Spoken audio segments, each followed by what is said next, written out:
a woman who performs as one of the main attractions at a typical Old West saloon.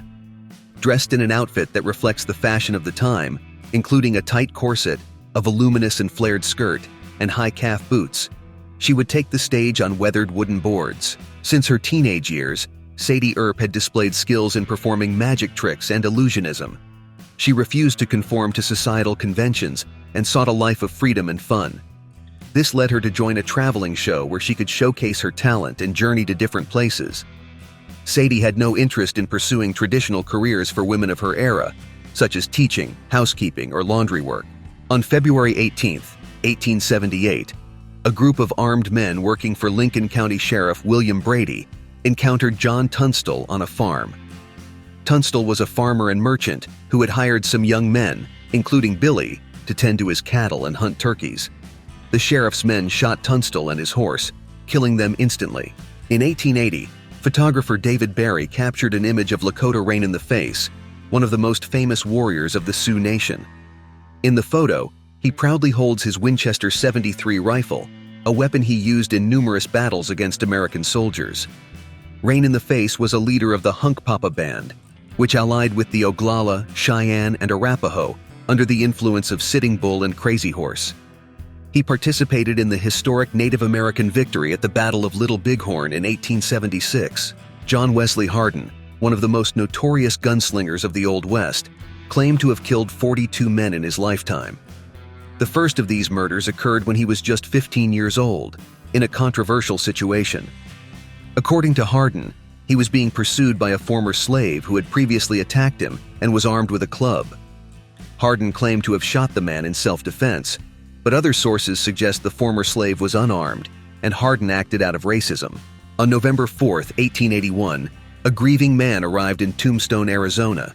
He was Will McClory, a Texas lawyer who had lost his wife and 2 younger brothers that year.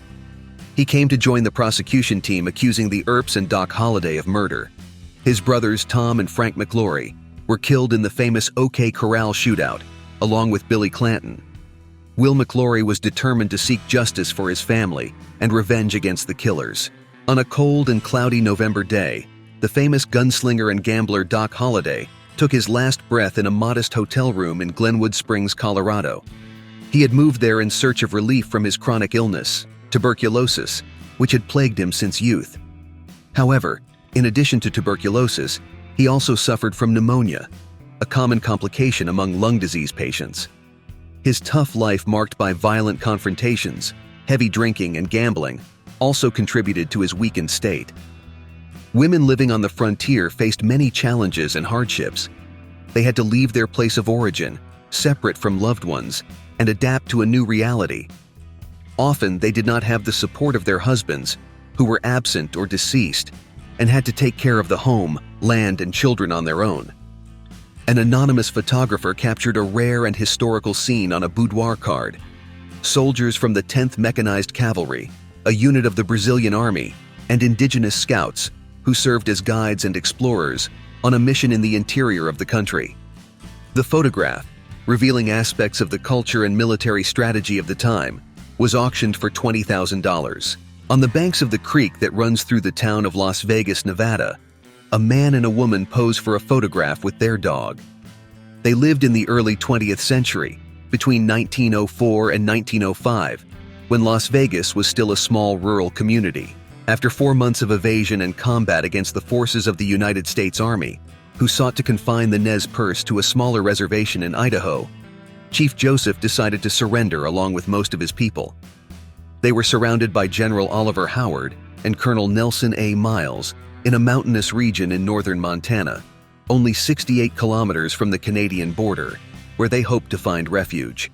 Among the various rifles manufactured to meet the demands of hunters and fur traders, the most well-known and appreciated were those created by Jacob "Jake" Hawken and his brother Samuel. They were skilled craftsmen who opened a shop in St. Louis, Missouri in 1815 and developed a muzzle-loading rifle model known for its durability, accuracy, and range. James Butler "Wild Bill" Hickok was a historical and legendary figure of the American Old West. He lived on the frontier as a soldier, explorer, sheriff, gunslinger, gambler, actor, and more. He participated in many famous shootouts, sensationalized by the press. His life was marked by conflicts between disorder and order, violence and justice. Ramona Chihuahua Daklugi wears a suede wedding dress, a traditional fabric of the Apache people. She displays her dignity, skill, and attractive appearance as a Native American woman. Thanks to her cooperation, Eve Ball managed to interview her husband, who was reluctant to speak about his history and culture. This is an old image of the famous gunslinger and sheriff James Butler Hickok, known as Wild Bill. He was a hero of the Old West, but also a man of many conflicts and tragedies. The photo was preserved by his sister Lydia, who kept it in her home long after Hickok's death. The exact date of the photo is uncertain, but it is estimated to be from the early 1870s, shortly before Hickok was killed in a poker game. In the photo, Hickok appears to be sad and tired, perhaps foreseeing his fate. Frederick Douglass, who became famous for his autobiography, Narrative of the Life of Frederick Douglass, an American slave written by himself, and his powerful speeches against slavery, also had a remarkable political career. In 1877, he was appointed by President Rutherford B. Hayes as the first black U.S. Marshal, a high-ranking position in the federal judicial system. As Marshal, Douglass oversaw court security, law enforcement, and prison administration in the District of Columbia. Phoebe Couzens was the daughter of John Edie Couzens, a prominent federal law officer who served as Marshal of the Eastern District of Missouri. In 1884, she began working as his assistant, serving as a deputy, and helping maintain order and security in the region. She remained in this position for several years until, in 1887, her father died suddenly while still in service. The Sharps Model. 1874 rifle stood out among other rifles of its time for its accuracy and long-range power. It was widely used by hunters seeking to bring down buffalo or for target shooting. The rifle was developed in 1871, but received the name Model 1874 after the Sharps Rifle Company was sold to new owners who wanted to showcase its improvements and updates. John X. Beidler was one of Montana's most well-known pioneers. He actively participated in vigilante justice in the territory, combating the gang of criminals led by the corrupt Sheriff Henry Plummer in the 1860s. Due to his experience and courage, he became a federal agent in 1870, working as an armed messenger for Wells Fargo and later as a U.S. deputy marshal. He continued to enforce the law and pursue outlaws until 1889, when his health began to deteriorate. During the turbulent years following the American Civil War, many men living on the western frontier adopted modern firearms that used metallic cartridges, faster and more reliable than the old black powder and lead systems. He carried a Springfield Model 1870 Allen conversion rifle in .50, 70 caliber, originally a percussion rifle that was modified to accept cartridges. He also had a pair of 1851 Navy Colt revolvers, percussion weapons firing round lead bullets. On January 11, 1886, a violent confrontation occurred between two groups of American soldiers in the mountainous region known as the Backbone of the Devil. On one side was Captain Emmett Crawford's troop, defending the interests of the Apache Indians. On the other side was Major Corridor's troop, seeking to remove the Apaches from their lands. The result was a bloody and fatal battle that marked the history of the U.S.-Mexico border.